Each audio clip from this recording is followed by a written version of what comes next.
morning, everyone, and welcome to the November 12, 2020 Cumberland County Commissioners Virtual Workshop Meeting. Please stand and join me for the Pledge of Allegiance by saying, I pledge allegiance to the flag of the United States of America and to the republic for which it stands, one nation, under God, indivisible, with liberty and justice for all. I call this meeting to order at 9:02 a.m. and at this time I open up the floor to public comments. Is there somebody on the phone for public comment? Nobody. I unmuted them. I'm sorry? I unmuted them. And did you asked them to unmute? Mm-hmm. Is there anybody on Zoom who has a public comment?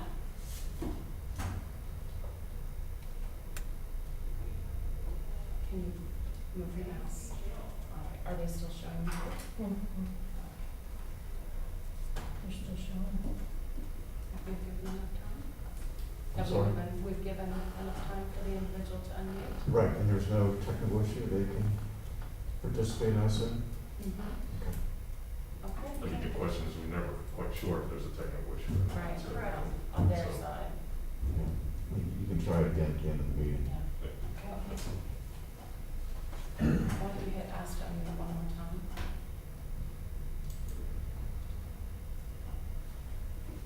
They're still muted? Yeah. Okay. All right, so hearing them and seeing them, we'll move on to agenda item number 3. And I'll call on Commissioner Eichelberger to recognize Tim Whalen's years of service to Cumberland County. Commissioner Eichelberger. Okay, actually, this is gonna be all three of us, so, Yes. Tim, if you can stand 6 feet away from us and still be able to, you're welcome to join us out there, so. I shake your hand, but you know. Yeah, So- it's the times we're in, which are wonderful Times are- challenges. That's very true, so. Okay, we're gonna have just a little thank you and goodbye to Tim, who's leaving us, and, Tim, how long you been here? 4.5 years. 1.5 years, and it flew, right? Phew. The rocket ship. So there we go. So we've prepared a little something just to thank you for your service, obviously, to the county and the job you've done here. So I'd like to read this into the record, and then we'll present it to you. We'll do a couple of photos, and anybody else who wants to chime in, I know Vince, you're the liaison, so we'll give you a chance here as well. I'm just going to read this. Cumberland County Board of Commissioners hereby recognizes and commends Tim Whalen. Is it okay we didn't say Timothy? Or? Only my mother. Okay, all right, I get that, believe you. So, commends Tim Whalen for his service to our Cumberland County residents as Executive Director of the Cumberland County Housing and Redevelopment Authority. Tim's years of dedication to creating quality, affordable housing and sustainable opportunities have helped to revitalize and strengthen our communities. Tim's played a vital role in Renew Cumberland, assisting the county with nonprofit and behavioral health organizations. That, of course, is our recovery effort in light of the COVID pandemic, which is why we have these. So, the Cumberland County Board of Commissioners would like to thank Tim for his years of service and extend our best wishes in his retirement. Presented this 12th day of November 2020. Anybody else want to add anything? Yeah, sure. I've had the privilege to be the liaison to the Housing and Redevelopment Authority. Tim, you started, I think, shortly after I was elected the first time. And I know when Commissioner Hirschler retired, I wanted to take that liaisonship because he said it was just a good outfit and very important to our county. And for the time that I've been the liaison, which hasn't really been that long, you've been very professional. You treat people with respect, and you're truly dedicated to your job. You can see it. And I just want to personally thank you for everything you've done and for what I learned from you. Thank you, sir. And Tim, I would add, I have not known you for long, and I'm always very impressed by your ability to solve problems, and in a really positive, well thought out way. And so I have enjoyed the time that I have worked with you, and I wish you the best of everything. Thank you, ma'am. I'll just finish up by making another note about the Renew Cumberland program. Your involvement in that was extraordinarily helpful and very necessary as we continue to try to address the results, the aftermath of, or the current math of our COVID pandemic. So your role in there is greatly appreciated. I know your partners in that effort greatly appreciated your involvement. So with that, just want to, this has been sanitized, I think. So, but It's all good. so we're going to give you that. I hope we can find a nice frame for it since we're too cheap to give you Yeah. frame. But it's all good. Chair in the middle, it's, Yeah, let's. They can then really work hard. and Is we it? could just we do can just a just nice get everybody in if we stepping go stone. in and hang out Alright, with W here, you know. that should be good, yep. Smile, even though I can't see your face. It's in the eyes. Alright. There you go. Thank you very much, Tim. Thank you. You guys are do the, yeah, I'm Yeah. Thank you, Tim. I greatly appreciate all the patience.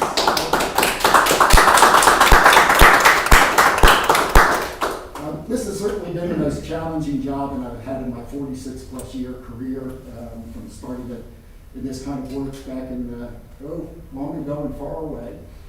This has certainly been the most challenging job I've had, and so I greatly appreciated first of all, the patience that the commissioners have shown me on many an occasion, and the many considerations you've also given me as we tried to go about the work of providing housing and support for people that are often overlooked and unappreciated in our community. And so the work of the commissioners has really advanced us on so many fronts, and we greatly appreciate it. And thank you for this nice little piece as I roll them out the door.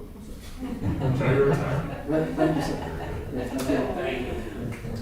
Take care, Cumberland. Thanks.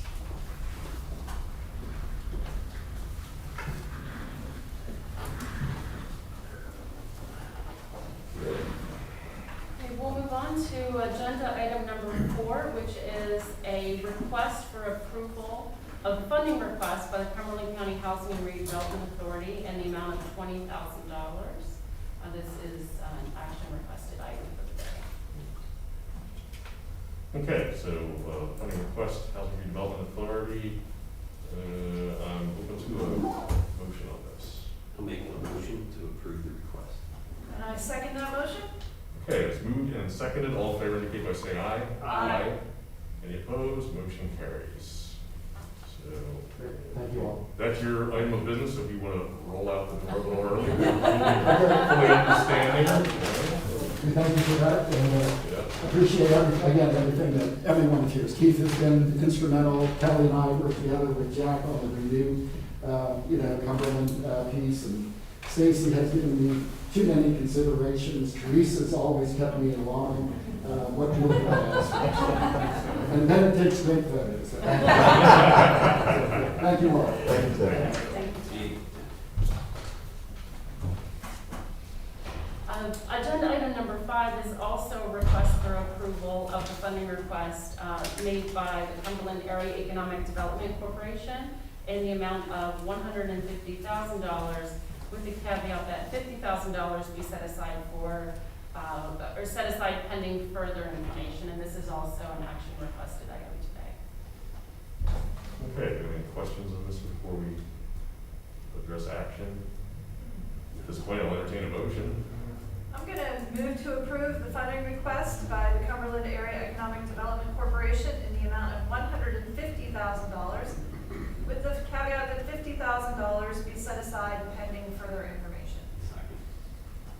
And that was a second? A second. Okay, so it is moved and seconded. If there are no further questions, call the vote. All in favor indicate by saying aye. Aye.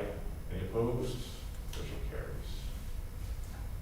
Okay, agenda item number 6 is contracts and grants, with agenda items 6, 1A through H, consisting of existing contracts, contract extensions, or addenda with no additional cost or increase to the county for aging and community services, children and youth services, drug and alcohol, facilities management, the planning department, public safety, the recorder of deeds, as well as the treasurer's office. Commissioners, do you have any questions, comments, or concerns regarding any of the agreements for the mentioned departments? Okay, hearing none, we'll move on to agenda item 6.2, which consists of new contracts, vendors, services, grants, and contracts with increases and decreases to the county. And I'll start by calling on Christine Bowden to discuss the agreement for aging and community services. Christine? Good morning. This agreement is with the Tri-County Commission to provide heating assistance to Cumberland County residents who have exhausted all other heating arrangements, for them to have assistance up to $1,000. Commissioners, do you have any questions for Christine? No, thank you. Okay, thank you. Thank you. Thank you. And I'll move on to calling on Jamie Ryber to discuss the two agreements for children and youth. Jamie? Good morning, Commissioners. The first program that we have is a brand new contract with Cumberland County. It is with the Children's Institute of Pittsburgh. This is actually a child-specific foster care program that we had done a search for a foster home for a child, and we're able to find one for this program. All of their foster care rates are comparable to all of our other foster care programs. The second contract that we have is with the Children's Aid Society of Franklin County. They are requesting 2% increases across. They have added additional recreational activities for their youth, including a basketball court and disc golf. They've added a computer lab this past year, and of course they have increased their employee benefits and wages. Is there any questions? No. Thank you, Jamie. No. Next, I'll call on Brad King to discuss the CNRC agreement. Brad?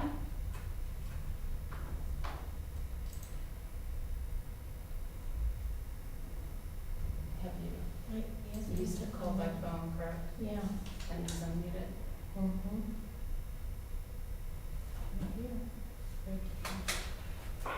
Can you hear me? Yes, we can hear you, Brad. Sorry, I don't know what was wrong there. Okay, good morning. Yeah, we're presenting a contract for training for our chillers that were installed about 2 years ago. The warranty was run out, so we would like to begin a PM contract, which would be an annual one. It's a 3-year contract. Also gives us the right to call them if we have problems and need service. The 3-year contract total is $13,340. Is there any questions? Brad, is that number the entire 3 years or is that per year? That's the entire 3 years. It was cheaper to go with a 3-year contract. We did save some money. I don't have that amount in front of me, I don't think. If by going with the 3-year contract, we saved $821.40. Thank you. Any other questions for Brad? Okay, thank you, Brad. Thank you. Next, I'll call on Rebecca Finke to discuss the PCCD grant award for criminal justice services. Rebecca? Good morning. We received the award letter. The PCCD awarded us the amount that was asked for, which was the maximum amount we were able to ask for, $315,000, and that will support IT programs from July 1st, 2020 through June 30th, 2021. Any questions for Rebecca? No.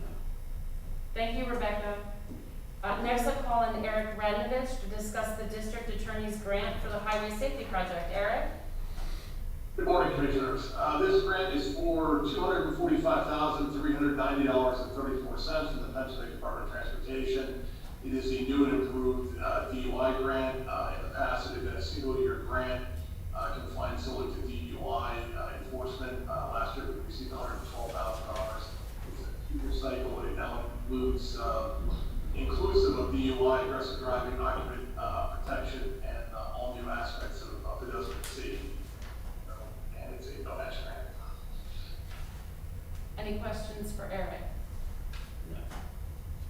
All right, thank you, Eric. Next, I'll call on Ron Snow to discuss the addendum to the CADIC contract. Ron? Good morning, Commissioners. We're asking for approval in the addendum to the CADIC agreement for the Virtual Cumberland program. The addendum total will be not to exceed $176,000, and that's split into two pieces. So not to exceed $40,000 for the recovery specialist, and not to exceed $136,000 for CADIC services for Tier 1 and Tier 2 of the grant. Do you have any questions for Ron? Ron, actually, I do have a question. It's just off the top of my head, but with the current spike in cases and such, Yes. CADIC is actually doing some planning in regards to how it can use other funding, such as CDBG money, to meet some very timely challenges. And I imagine it might be possible, I don't know what the numbers are, but it might be possible we would need to exceed this in some manner, because we still have Gary Chicatano on board, and he didn't use all of the money that we had budgeted for him, but we don't know exactly where this is going. We're entering a planning phase right now, and there may be some additional administration involved. I don't know if what they're talking about would exceed this or not, but is there a mechanism in place that since we're topping this off with the addendum, can we revisit this if need be? Absolutely, and what we've done is asked Jamie and his staff to keep tracking their expenses. So if they have additional expenses for exactly what you're talking about, Okay. And we have additional paradigm funds, we can revisit, do another addendum, add additional money to it. Okay, all right, thank you, very helpful. Any other questions for Ron? Okay. Thank you, Ron. Absolutely. Have a good day. Okay, you too. Next, I'll call on Holly Sherman to discuss the human resources agreement with Avalon. Holly? Good morning, Commissioners. This is the annual renewal for our stop loss insurance. This is coming in at 13% below our current premium, which amounts to an approximate decrease of $170,480 for the year. Any questions for Holly? Holly, what are we attributing the decrease to? We had good claims year, and this was, Avalon wanted to retain our business. We did have several competitive offers, but in an effort to retain our business, they gave us a decrease over the current premium. Okay, thank you. Any additional questions for Holly? All right, thank you, Holly. Next, I'll call on Kirk Stoner to discuss the two agreements for liquid fuels. Kirk? For Commissioners, I'm not sure which one's first, I don't see the agenda, but we'll cover the HRG agreement first. This is a contract extension through April of next year, which allows them to provide construction, inspection, and administration services through the closeout of the project. The project is complete, we just need to have the contractor come back and finish final seeding activities at the project site next year. Any questions for Kirk on the extension? Okay. Second piece here, if you're aware, we co-own bridges with York County, and per our agreement with York County, we create a scope of work for our work on those bridges and then share the cost of those equitably. So you'll see that we have 3 agreements here with York County. The first being for our Sheepford Road study, about $30,000. That would be split 50-50 between the 2 counties, and that's for HRG services and assisting us to create the Sheepford Road closure and improvement study. The second project is the Grantham Road Bridge Replacement Project. Estimated cost on that is between $2.5 and $3.8 million. Keep in mind we haven't bid the project yet. Our cost on that will be 2.5%. And the final project there would be the Slate Hill Rehabilitation Project. It's estimated to be between $3 and $3.5 million. That would be split 50-50 between the 2 counties. And York County has given us a credit of nearly $200,000 for their share of the Bishop Road Emergency Access Road project that we did several years ago. At the time, there were some issues why they didn't contribute to that, just administrative stuff. They put it into the contract that they will reimburse us as part of this project for that project. Any questions on any of this? They're all planned in accordance with the bridge capital improvement plan.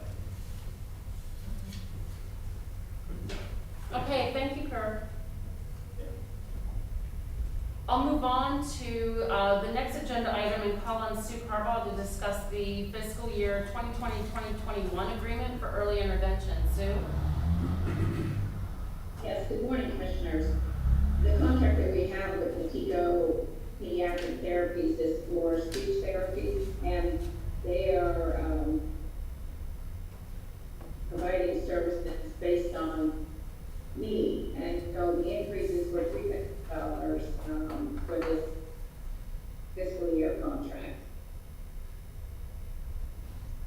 Any questions?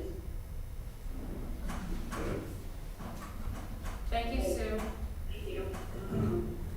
Next, I'll call on Lisa Grayson to discuss the Profile Technologies agreement. Lisa? Hi there. Yes, this is our case management system. Here, hang on a second. There we go, so you can see me. This is our case management system that we run all of our cases through. We are just coming off a 5-year contract, which included the initial purchase of the program and transitioning over to Profile. And this is a 3-year extension of support and modifications for the next 3 years. Any questions for Lisa? Okay, thank you, Lisa. Thank you. The next agenda item is for public safety, and Claudia Garner is unable to attend the meeting today. So I have agreed to share as much as I can. Certainly if you have any questions, I'll have to get those answers for you. But I've agreed to share some of the information about the Pennsylvania Emergency Management Agency State Homeland Security grant amount of $1,331,961. So Public Safety is seeking your approval of the federal fiscal year 2020 Homeland Security Grant Agreement. The performance period is September 1, 2020 through August 31, 2023. This is federal funding from the U.S. Department of Homeland Security awarded to the South Central Counterterrorism Task Force. The priorities for the funding expenditures are sustained regional training and exercise programs, sustain SCTF technology initiatives, sustain SCTF regional response capabilities and investments. The specific projects, funding strategies, and investment justifications for the expenditures are based on the results of the threat and hazard identification risk assessment. That means it's based on the evaluated regional core capabilities as they align with the national core capabilities. There has been a general decline over the past few years in their grant award, and this year is no different.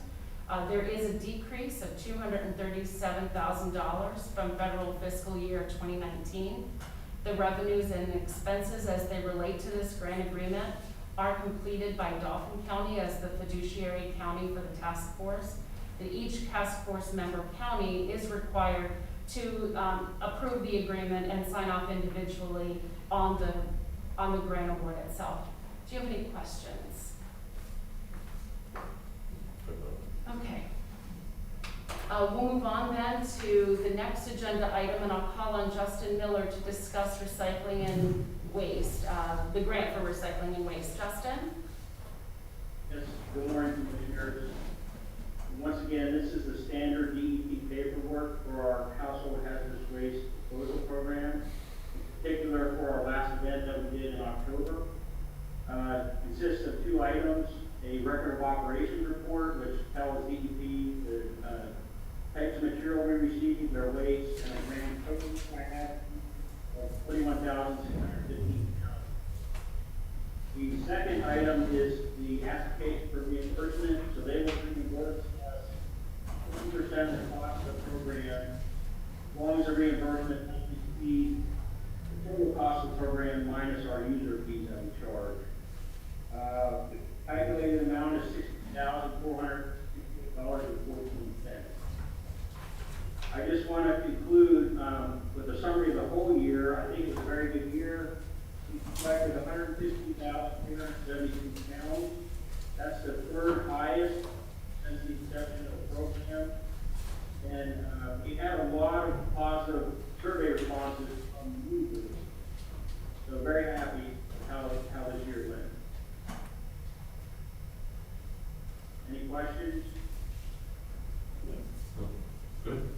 Thank you, Justin. Good job. We'll move on to the next agenda item, and I'll call on Stephanie Williams to discuss the land partnership grant recommendation. Stephanie? Yes, good morning. So in 2020, the planning department received 15 land partnerships grant applications. Applicants were 6 nonprofit organizations and 9 municipalities. The total funding that we have available for this year is a little over $247,000, which comes from the Act 13 monies that are collected as a result of the Marcellus Shale. Requests this year were pretty strong. Total requests were $418,000, which left us with over $170,000 in requests that were exceeding the funds that we had available. We did have a grant review committee that met and went over the applications. That was back in August. We did actually need a bit of time to work through with the applicants some additional information. Some had outstanding match, others, we just had some questions about their projects that needed to be clarified. But ultimately here a few weeks ago, we were able to regroup with the committee and finalize a set of recommendations for your consideration. The committee did recommend full or partial funding for 11 of the 15 projects. Financial feasibility was an important factor when we reviewed the grant application. There are 4 projects that aren't recommended for funding. All had issues with unsecured matching funds, which made their project appear to be not feasible from a financial perspective. Many of those, well, several of those 4 projects could come back to us next year once their funds are locked into place. Perhaps a most illustrative example of that is with the Cumberland Valley Rail Trail Council. They were seeking over $400,000 from DCNR, which they unfortunately were not awarded. So having us make a grant award would just, our funds would just not sit there because the project wouldn't be viable. With those 11 projects that we recommend funding for, we expect to leverage over $750 million in local funds. So for every dollar that the county puts out in its Act 13 money, about $3 should be returned into the community with local dollars. So the staff and the grant review committee are seeking authorization to notify all of these applicants of the funding decisions, and then also hope on Monday that you would authorize us to execute grant agreement. It's a standard agreement that we've been using for years and years, and we thought it might be most efficient of everybody's time if we could do that all in one fell swoop rather than coming back, 11 more times to execute contracts.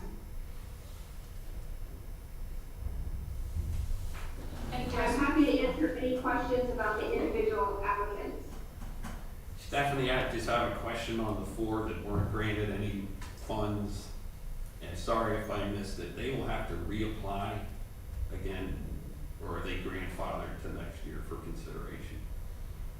They would have to reapply, but I would say much of the information they have could just be recycled. We would just hope that they would be in a better financial position to make the project work. Okay, thank you. That's all I have. Stephanie, I have a question. Act 13, am I correct in saying this is all state money?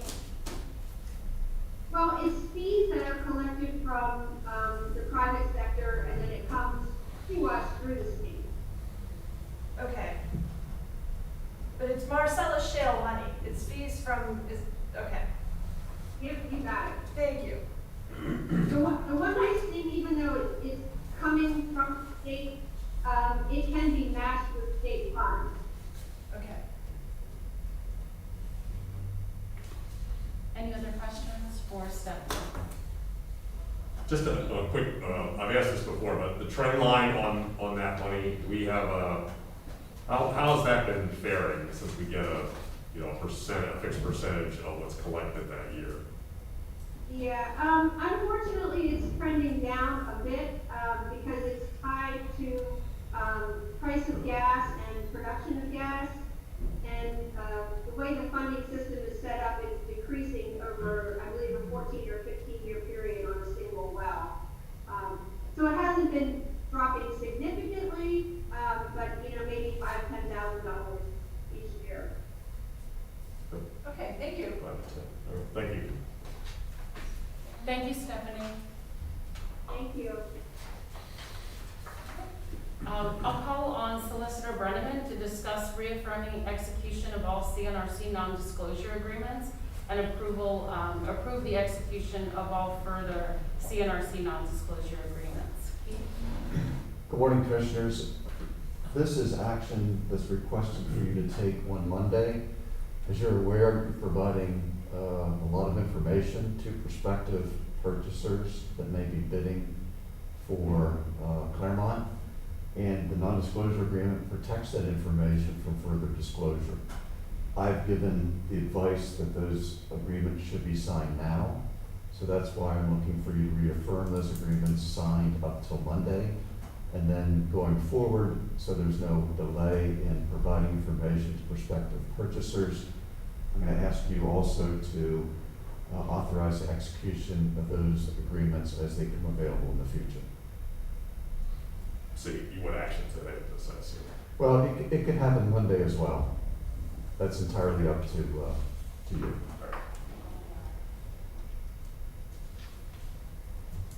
I'm fine with waiting as long as it's, that's generally Thank you. Okay. And I'll ask Solicitor Brenneman to continue with agenda item number 9, which is to discuss the advertising ordinance 2020-2 regarding establishing 2021 taxes for Cumberland County.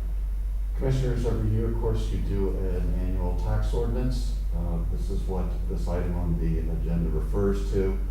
On Monday, I'll ask you to authorize advertisement of that ordinance to coincide with the same meeting at which you'll first adopt your budget for 2021.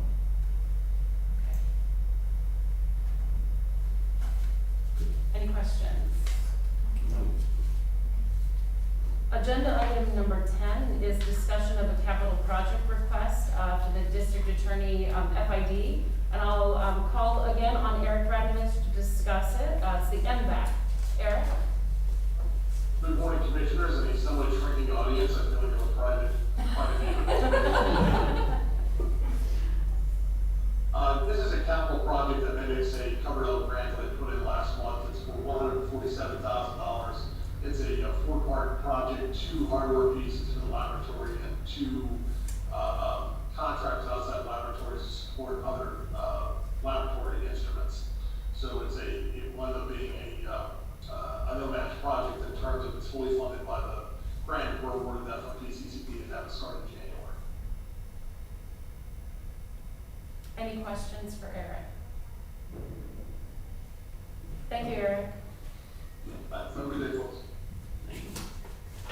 Agenda item number 11 is Commissioner's Liaison Reports, and I will start by calling on Commissioner Eichenberger. Okay, just a handful of items. Of course, Justin was on earlier and gave us a rundown on the recycling waste grant, as well as an update on the collections. And the board does have a meeting on Monday, so I think we kind of got what we needed on that. On MHIDD, I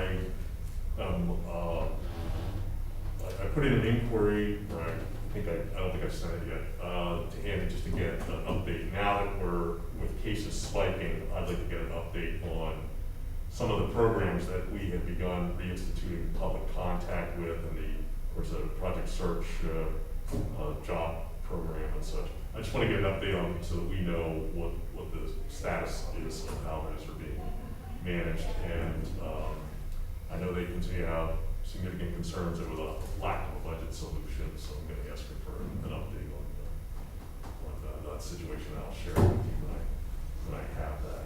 I already alluded to some of what I have. Workforce Investment Board meetings tomorrow, going to be zoomed for that. A lot of stuff happening there, and particularly in partnership with Katie, which brings me to Katie. I alluded a little earlier to some of the additional planning going on related to the pandemic. We had executive committee yesterday, And there was a discussion in regards to the spiking caseload in the county and across the region and across the nation, actually. And obviously, the resources that have been made available to us are of very limited duration and on an expectation that they were covering current problems. And of course, this is an evolving issue. So we're beginning to look at other possibilities that we may need to use for the business sector. And right now, we do not know of any additional resources that are forthcoming from the federal or state governments.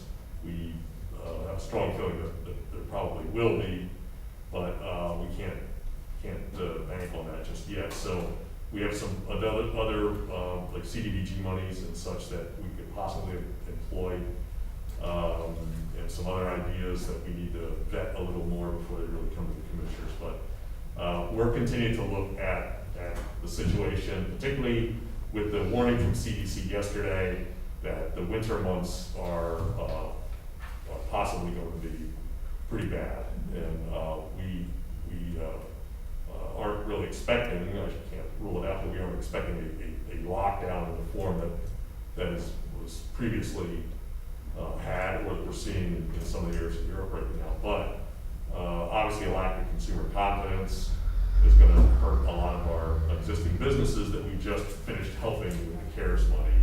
So it's all a timing thing. They have to hang on until we make significant progress. You know, obviously good news out there. The Pfizer vaccine is coming online pretty quickly. Getting it distributed is another matter, but we have a time frame that we have to get these businesses through, and we're trying to find the most meaningful way to do that.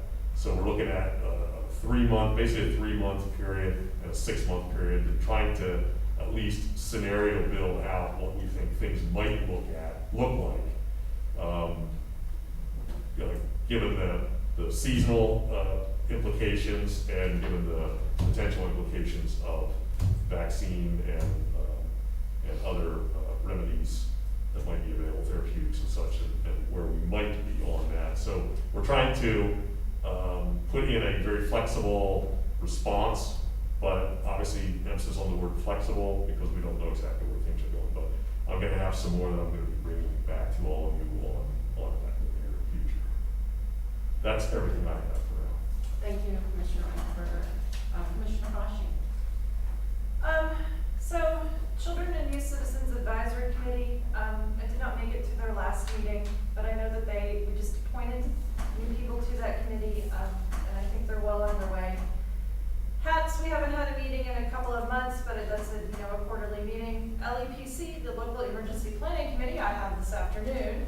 Library System Board, I do that on Monday, but I will remind everyone to please use the library. I used it yesterday while I helped my son work on a math problem, and it was great. There it is. Teaches you math. You can get a tutor live if you need one. It's so cool. I think it's an unbelievable resource. And again, those are your tax dollars at work, and what a great thing. Planning Commission meets this week. Stop Violence Against Women Task Force. That last meeting was postponed. So now we're down to the Western Cumberland Council of Governments, which I think, first of all, they are an amazing group because they have limited resources in the western side of the county, and they do such a fabulous job of coordinating those resources and of sharing them. A couple of things were brought to my attention. One is, of course, our friends at Sunoco that are mandated by court order to have a meeting to talk about the pipeline in the western part of the state. And they are doing that meeting virtually, and of course that is not pleasing the residents that live in the area affected, including the man who came here, and I'm sorry his name is escaping me right now, but he's the man who came here who brought the suit against Sunoco. He is the man who at a public meeting said, I was a welder all of my life, and I can't look at a computer screen, and I can't look at a phone because of being a welder and his eyesight. And of course Sunoco is doing that meeting virtually. So people are very displeased with Sunoco's decision on this. And their position is, well, we're just following the demands of the court order, but they certainly are not serving our residents of the Western Cog. The other thing that I'm really interested in is, we have some openings on the planning board, And so I, talked with the Western Cog about this. I think it would be great if we could get some people from the western side of the county onto that planning board, because I feel like that part of the county often is underrepresented or not represented at all. So I have put that out there to them, that even though the deadline has passed, certainly they can get their resumes over to Kirk Stoner and we can get moving on that. So I really hope that they take me to heart on that. And one of the other things that we talked about, and I think this is so interesting, is, we had an election, and they were just as concerned with election results not coming in the way that we normally see them, right, on election night. So I mentioned that needed a legislative fix, that we needed a legislative fix to allow for a pre-canvass of mail-in ballots. We're gonna be living with mail-in ballots forever, I would assume. And that we need a legislative fix so that we can move things faster, and they all agreed. So, let's hope we get one, because the people of Cumberland County, that they would like to see a legislative fix to the election code. That's it. Thank you, Commissioner Coffey. Commissioner DeFilippo. Thank you. The County Ag Board met this morning, and,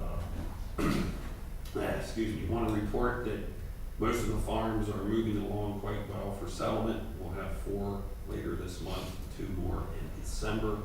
One includes a 480-acre farm out in Lower Mifflin, Lower Frankfort, covers both townships. We have 2 members whose terms end this year, but they have both provided their desire to continue. That will come up to us probably next month. That's Mike Kleinfelter, who is the developer representative, and Kate McGraw, who is the representative at will. Interesting development coming up. The board was approached by Interjex Renewable Energy, which is out of San Diego, California. Apparently there is 3 or 4 solar panel farms being planned. I think 3 of them in Franklin County, and 1 that borders Franklin and Cumberland County. We're still getting more information. Keith, I think you were approached by Stephanie on this. Yes. If not, we'll get you the information. But what this company wants to do, they're seeking, potentially seeking easements to transfer that power to where it needs to be. And this could require easements through some of our preserved farms in the western part of the county. Again, we're trying to get a little bit more information on this. We've talked to the Pennsylvania Department of Agriculture, and easements for public utilities certainly are granted. And it appears this one would also be granted as well. And again, initial talks, nothing concrete yet, but the transmission lines would be underground, not on the surface, which would be a big plus. So I'll have more details with that hopefully next month. One other item, COG will meet Monday evening, and that's all I have.